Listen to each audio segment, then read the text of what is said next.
ദഹന പ്രശ്നങ്ങളുള്ളവർ ഭക്ഷണം കഴിക്കുമ്പോൾ ഈ ഒരു കാര്യം ശ്രദ്ധിക്കാതെ പോകരുത്.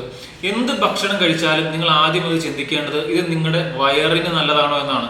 നിങ്ങളുടെ ശരീരത്തിന് നല്ലതാണോ എന്നല്ല, നിങ്ങളുടെ വയറിന് നല്ലതാണോ എന്ന്. കാരണം ഞാൻ വിശദീകരിക്കാം. പലപ്പോഴും നമ്മൾ യൂട്യൂബിൽ അല്ലെങ്കിൽ മറ്റ് സോഷ്യൽ മീഡിയസിലൊക്കെ പല ഭക്ഷണപദാർത്ഥങ്ങളെ കുറിച്ച്, പല വെജിറ്റബിൾ ആയിക്കോട്ടെ, മറ്റ് ഭക്ഷണ പദാർത്ഥങ്ങളായിക്കോട്ടെ, അത് നിങ്ങളുടെ ശരീരത്തിന് നല്ലതാണ്, പ്രോട്ടീൻ അടങ്ങിയിട്ടുണ്ട് എന്നൊക്കെ പറഞ്ഞ് പല വീഡിയോസ് നിങ്ങൾ കണ്ടിട്ടുണ്ടാവാം.